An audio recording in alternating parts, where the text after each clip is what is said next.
What's up guys, Kyle here, back with another video, and today it's time for another buyer's guide. So after the really positive response from my GoPro case buyer's guide, I decided to do the same thing with GoPro Pole. So in this video, we're going to talk about the different kinds of GoPro poles and then the most important things to think about before you purchase one. So before me here, I've got a whole bunch of GoPro poles. My very first video on YouTube, in fact, that really went popular was my DIY GoPro pole, and that video shows how to make this pole right here. If you haven't seen that video, you should check it out because it's a blast from the past, and you get to make this really cool GoPro pole that is still pretty great for getting shots. So the very first thing that you're going to want to think about when you purchase a GoPro pole is what your intention is to use it. Do you intend to be the person who goes hiking and just wants a pole to take great self-portrait shots of a little bit larger group than you can get just holding the pole in front of you? Or are you the person who wants to take your GoPro pole through the ski or snowboard park and be able to take really high impacts with it and get stable shots throughout doing all of that?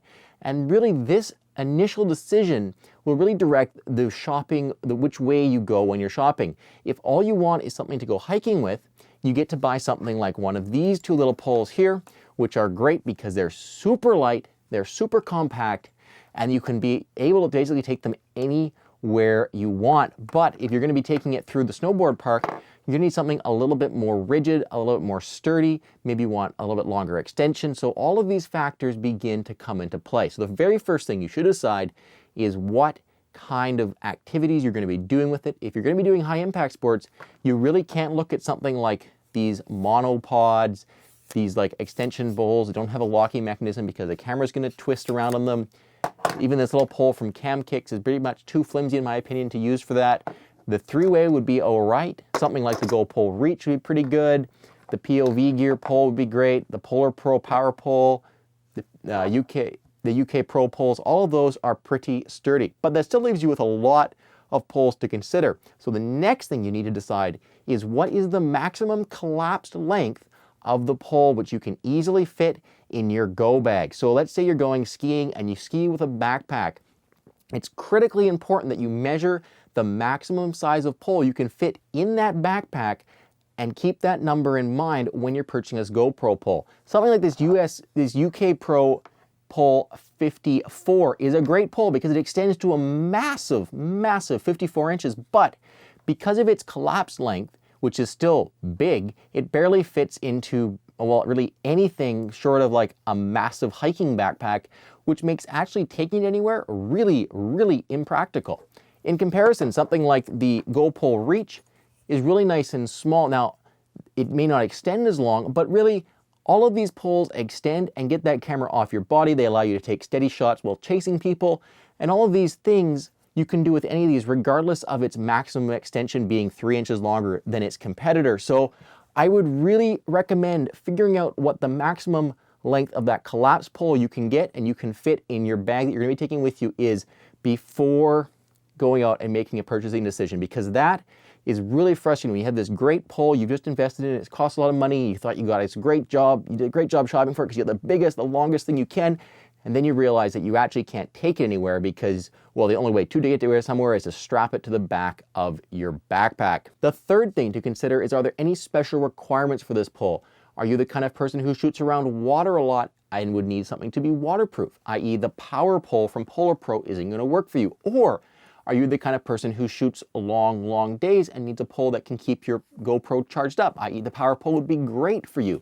Do you shoot around water all the time and want to wade so that even if you drop your camera in the water with your pole, it's going to float? Maybe the GoPro Evo, a DIY floating pole, or the UK Pro float pole would be good for you. So all of these things are things to consider, and after deciding on them, your purchasing decision will be much easier because there'll be a limited number of things which actually fulfill the requirements you have.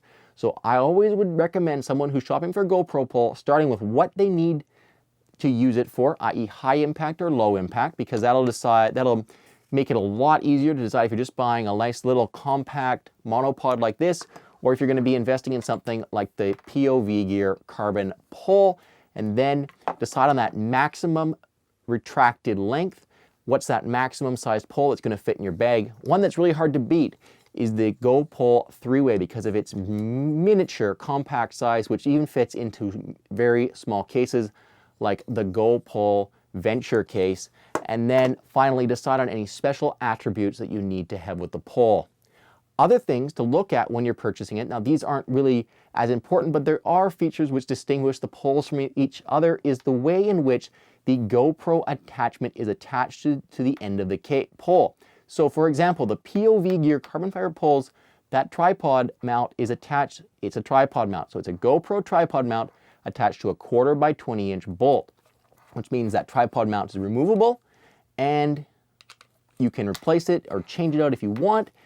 And then using Loctite, you can attach it semi-permanently. In comparison, things like the Smatree Pole are attached permanently. The UK Pro poles are attached permanently using slightly a different system. This one's bolted on so you can remove it if you need to wash the inside of the pole, but you can't change it because it's a proprietary UK Pro piece. And the same with the GoPro poles, they're attached using a proprietary piece which is not removable. So this is just something when you're on Amazon or you're on whatever website and you're shopping for that pole, look at the details on how the GoPro attachment's attached to the end of it, look at the handle, whether or not it's got a leash, and with that, that's pretty much all there is to consider. So looking about those big 3 things, what you're going to use it for, how long its minimum retracted length can be, and if there's any special requirements you have for the pole. Guys, I'm Kyle. This was another video. If you've enjoyed it, please make sure you subscribe, check out my channel for lots more videos, and like the video. So today, I'm gonna need you all to go over on to check out the Facebook page because there's a ton of cool stuff going on over there. So make sure you do that. And most of all, guys, until next time, thank you very, very much for watching.